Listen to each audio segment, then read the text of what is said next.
காவிரி ஆற்று வெள்ளம் சூழ்ந்த பகுதிகளில் தற்போது எதிர்க்கட்சித் தலைவர் இபிஎஸ் ஆய்வு மேற்கொண்டார். நாமக்கல் மாவட்டம் குமாரபாளையம் பகுதிகளில் இபிஎஸ் ஆய்வு மேற்கொண்டார். வெள்ளம் சூழ்ந்த வீடுகளுக்கு சென்ற இபிஎஸ் பாதிப்புகள் குறித்து கேட்டறிந்தார். அந்த காட்சிகளை பார்த்துக் கொண்டிருக்கிறோம். காவிரி ஆற்று வெள்ளம் சூழ்ந்த பகுதிகளில் எதிர்க்கட்சித் தலைவர் இபிஎஸ் ஆய்வு மேற்கொண்டார்.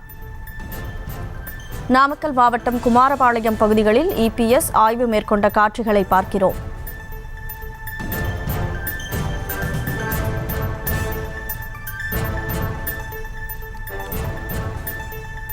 கூடுதல் விவரங்களோடு செய்தியாளர் சிலம்பரசன் இணைப்பில் இருக்கிறார். வணக்கம் சிலம்பரசன், முழு விவரம்.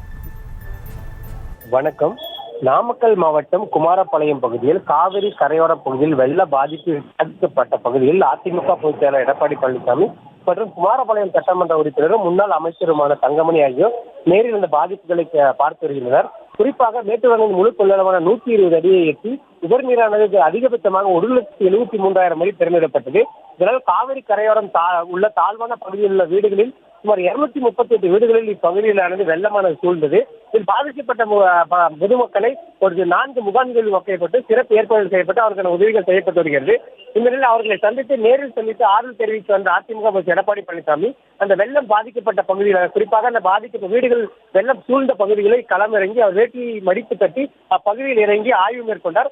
அதனைத் தொடர்ந்து அப்பகுதியில் பாதிக்கப்பட்ட முகாம்களுக்கு சென்று அவருக்கு நலத்திட்ட உதவிகளையும் வழங்கினார்.